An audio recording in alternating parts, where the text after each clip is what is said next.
నమస్కారం. Welcome to our channel. నేను మీ పద్మావతి.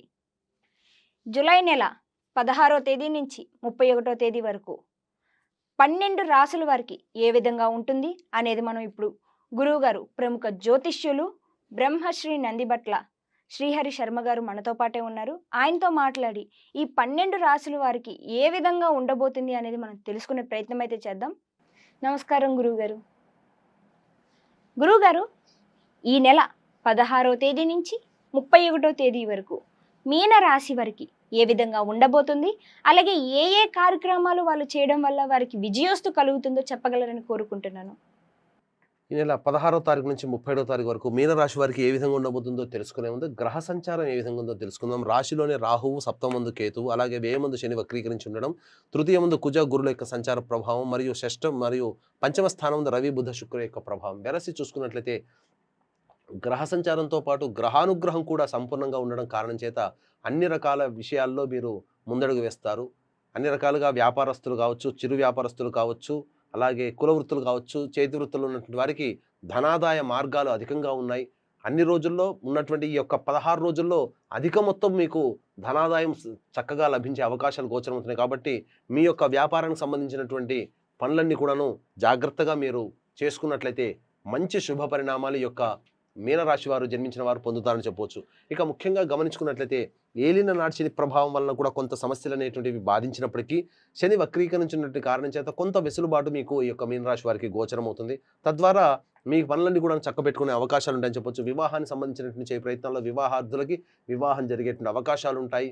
అలాగే ముఖ్యంగా విద్యార్థులకి చక్కటి విద్యాలయాల్లో మీకు ప్రవేశం గోచరం అవుతుందని చెప్పొచ్చు.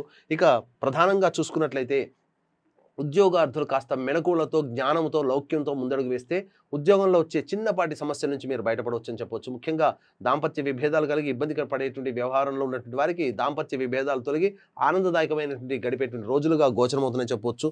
ఇక అన్ని రకాలుగా ఈ యొక్క మీనరాశిలో జన్మించినటువంటి వారికి అనుకూలమైనటువంటి ఫలితాలే అధికంగా గోచరమవుతున్నాయి. అయితే ఎంతటి వ్యక్తికైనప్పటికీ కూడాను ప్రతిరోజు ఒకే విధంగా ఉండదు. కాబట్టి ఈ యొక్క మీనరాశిలో జన్మించినటువంటి వారికి ఏ ఏ రోజుల్లో ధన ఆదాయం అధికంగా ఉంటుంది, ఏ ఏ రోజుల్లో ధన ఖర్చులు అధికంగా ఉంటాయో మనం క్లుప్తంగా తెలియజేసుకుందాం. ఇక గమనించుకున్నట్లయితే 16వ తారీఖు రోజున మీకు సంబంధించి ఈ యొక్క మీనరాశిలో జన్మించినటువంటి వారికి ఆకస్మికమైనటువంటి ధన ఖర్చులు కనబడుతున్నాయి.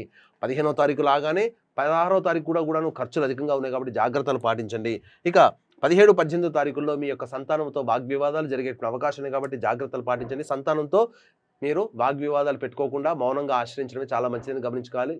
అలాగే సంతానంతో చిక్కులు కానీ, సంతానపరంగా సమస్యలు కానీ, సంతానపరంగా ఖర్చులు కానీ పెరిగేటువంటి అవకాశాలు కూడా గోచరమవుతున్నాయి. అలాగే దాంపత్యంలో ఉన్నటువంటి వారికి సంతానం కోసం ఎదురు చూసే దంపతులు వాయిదా వేసుకోవడమే చాలా మంచిదని గమనించుకోవాలి. ఇక 19, 20, 21 తారీఖుల్లో మీ యొక్క చేస్తున్నటువంటి వృత్తి, ఉద్యోగ వ్యాపారాల్లో మీకు అనూహ్యమైనటువంటి ప్రజాదరణ పెరగడం, వ్యాపారస్తులకైతే లేదా ఉద్యోగస్తులకైతే అధికారుల యొక్క అండదండలు పెరగడము, తోటి ఉద్యోగస్తుల సహాయ సహకారాలతో మీ యొక్క పని పట్ల మీకు కీర్తి ప్రతిష్టలు లభిస్తాయి. ఆనందకరంగా మీరు ఉత్సాహంగా మీరు ఇంకా భవిష్యత్ కార్యాచరణ రూపుదిద్దుకోవడానికి 19, 20, 21 తారీఖులు మీ యొక్క ఉద్యోగ సంబంధమైన విషయాల్లో మీకు ఊతమిస్తాయని చెప్పవచ్చు.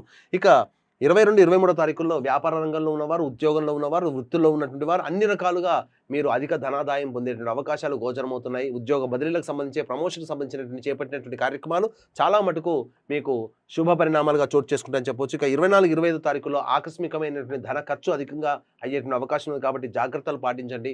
ఎక్కువగా గమనించుకున్నట్లయితే ఈ యొక్క 24, 20 తారీఖుల్లో వృధా ప్రయాస, కాలము వృధాగా జరిగిపోవడం తప్ప ఎటువంటి లాభము, ఎటువంటి పనులు కూడాను ముందుకు సాగవనేటువంటి విషయాలు గమనించుకోపోగా ఇంకా అధిక ధనంగా అయ్యేటువంటి అవకాశం ఉంది. కాబట్టి ఏదైనా కానీ 24, 25 తారీఖుల్లో మీరు గమనించుకున్నట్లయితే మీ భవిష్యత్తులో ఏదైనా ఖర్చులు పెట్టుకోవాలని మీరు నిర్ణయించుకున్నట్లయితే 24, 25 తారీఖులో వాయిదా వేసుకోవడం చాలా మంచిదని గమనించుకోవాలి. ఎందుకంటే ఆల్రెడీ 24, 25 తారీఖుల్లో మీ ఖర్చులు ఉన్నాయి. మీరు పెట్టినటువంటి ప్లానింగ్ పెట్టినటువంటి ఖర్చులకి ఈ 24, 20 తారీఖులో ఖర్చులు కనుక తోడైతే అధిక ధన వ్యయమే మిమ్మల్ని ఉక్కిరి బిక్కిరి చేసే ఇబ్బందులుగా మారతాయి. కాబట్టి జాగ్రత్తలు పాటించండి. ఇక 26, 27 తారీఖుల్లో మీరు ఇంతకుముందు చేపట్టినటువంటి పనుల పట్ల సంతృప్తిగా జీవితాన్ని పొందుతారు. ఒక ప్రశాంతంగా మీరు ఒక సాధించామనో లేకపోతే ఏదైనా కానీ ఒక గౌరవం దక్కిందనే ఒక సంతోషమైనటువంటి భావనతో కానీ ఏదైనా మీ జీవితంలో సమస్యలుగా ఉన్నటువంటి వాటికి పరిష్కార మార్గాలు లభించి కొంత ప్రశాంతతను పొందే అవకాశాలు 26, 27 తారీఖులో గోచరమవుతున్నాయి. ఇక 28, 29 తారీఖుల్లో మీరు కుటుంబ సభ్యులతో వాగ్వివాదాలు పెట్టుకోకపోవడమే చాలా మంచిదని గమనించుకోవాలి. అనూహ్యముగా ధన ఖర్చులు అయ్యేటువంటి అవకాశం లేదు. కాబట్టి జాగ్రత్తలు పాటించండి. అలాగే 30, 31 తారీఖుల్లో మీరు సహాయ సహకారాలు మీ తోటి ఉద్యోగస్తులు కావచ్చు, పరిచయస్తులు కావచ్చు, సోదర సోదరిమణుల వల్ల కావచ్చు, సహాయ సహకారాలు పొంది మీరు అనుకున్నటువంటి విధంగా మీరు మంచి పనులను పూర్తి చేసుకుంటారు. రాని బాకీలు వసూలు అవుతాయి.